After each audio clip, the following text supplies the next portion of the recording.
Hello, I chose to share my presentation on Hawaiian music. This is because I am more Hawaiian than anything else and I love my culture. There are various places among the islands of Hawaii, Molokai, Oahu, and Kauai that claim to be Hula's birthplace and link its beginnings to a number of gods and humans. After 1778, Cook's arrival began an era of great and swift changes to the culture. Not only did foreigners introduce material goods such as woven cloth and firearms, but Hawaiians began traveling aboard European vessels and learning about the customs of other people. Here is where Western influence was binded into hula. Hula continued to evolve during the 19th and 20th centuries. From as early as 1865, the style called hula kui, which means joint hula because native and traditional hula was blended with foreign elements, became popular. I'll take you on a canoe ride through the Hawaiian culture. Our first stop is instruments. There are many instruments in the Hawaiian culture. I chose to do a few because of their popularity and the way they're used, such as hula implements. First, we have pahu pahu. Pahu pahu are bamboo pipes of different lengths, usually with one end open. The player strikes the closed end on the ground or a mat to produce tones. Pitch varies with the size of the tube. Ipu are gourds, hollowed out and used as percussion instruments. They come in different sizes and can be one or two gourds combined, such as seen in the picture. Generally, the large ipu are played by the kumu and the smaller ones by the dancers. Ili ili, as shown in the picture, are river rocks or pebbles. Dancers will usually hold two of these in each hand and strike them against each other. As shown in the picture, one rock is between your thumb and pointer finger, and the other lays on the rest of your fingers and you clack them together. Uli uli are gourds filled with seeds or pebbles. There are colored feathers attached to the top. Dancers would hold them in their hand and shake as they dance. The slat key guitar, or ki ho'alu, which means loosen the tuning key. It is said that Paniolo Mexican cowboys taught Hawaiians the basic skills to play, and after they left, the Hawaiians developed their own skill. This instrument is usually played by the thumb on the lower 2 or 3 strings. The melody is played on the 3 or 4 highest strings. The ukulele is a very famous keepsake here in the islands, or very well-known instrument. It means jumping flea because of the way the player's fingers move. They sell them everywhere, even in the ABC stores. Believe it or not, but the ukulele comes in sizes that relate to pitches such as soprano, concert, tenor, and baritone. It isn't a native instrument, rather introduced by the Portuguese. There are other countries that have it, such as Canada, Japan, and the United Kingdom. Pu'ili are nodes of bamboo split lengthwise into strips which run most of the node's length.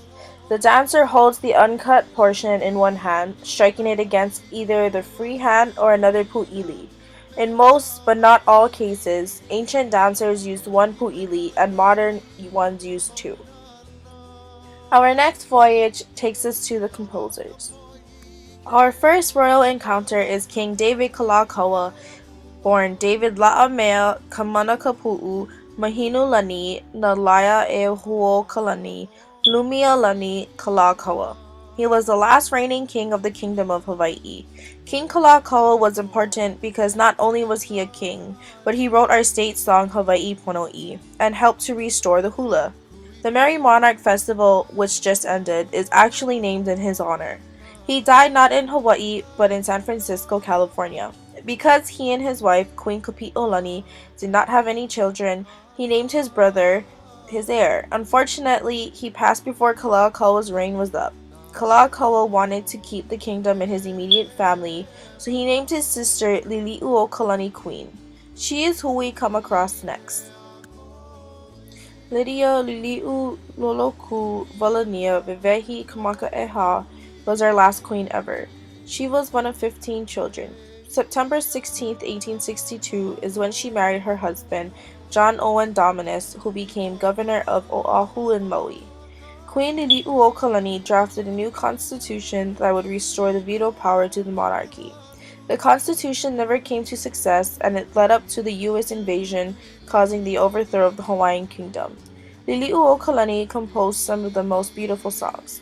Some of the famous ones are Aloha Oi, Sa Noi, the Queen's Jubilee. The Queen's Jubilee was written to commemorate the Golden Jubilee of Queen Victoria of England. If you noticed, the song has been playing the whole time I have been talking. Take a better listen to it.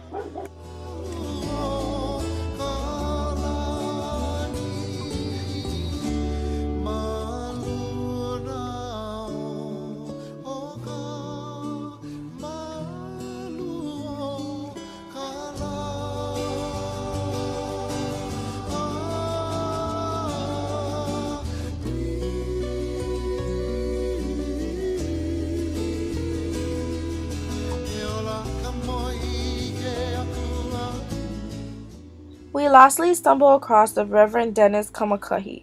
He is a well-known slack key guitarist. In 2009, he was inducted into the Hawaiian Music Hall of Fame. Kamakahi became one of Hawaii's most abundant songwriters, composing around 500 songs.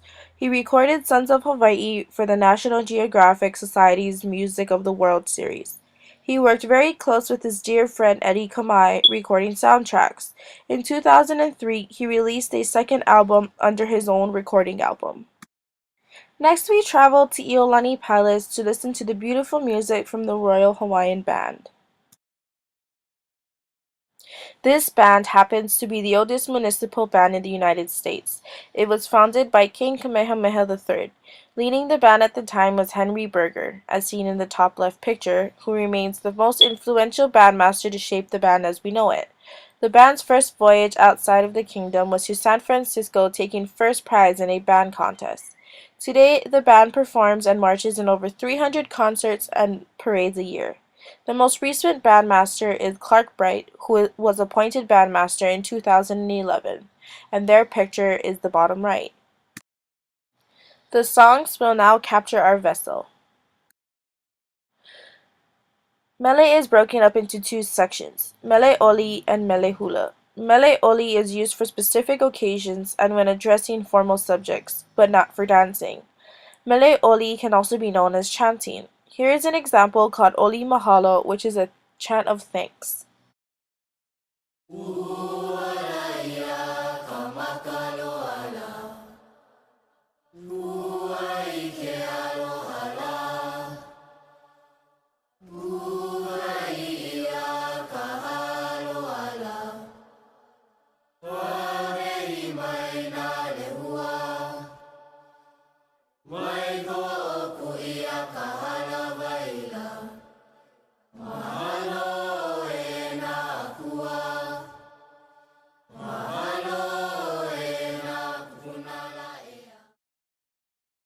Mele hula is better known as just hula. It is usually accompanied by dancers and instruments.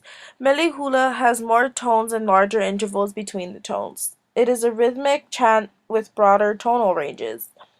Although chants in Mele Oli tell a story, hula uses motions and instruments to tell the story. Our last stop before heading home is at the hula. This too is broken up into sections, with hula kahiko and hula awana being the two main ones. Hula kahiko, with kahiko meaning ancient, is the older and more traditional form of hula. It is usually accompanied by an ibu. In kahiko, an invocation precedes each dance. The outfits are also different. If you can guess, hula awana is the more modern style of hula. It is characterized by swell movements and is accompanied by a Hawaiian band. The 51st annual Merry Monarch Festival was held this past weekend in Hilo, Hawaii. Besides Miss Aloha Hula, Hula Kahiko and Hula Awana were performed. Here is a short clip of Hula Kahiko.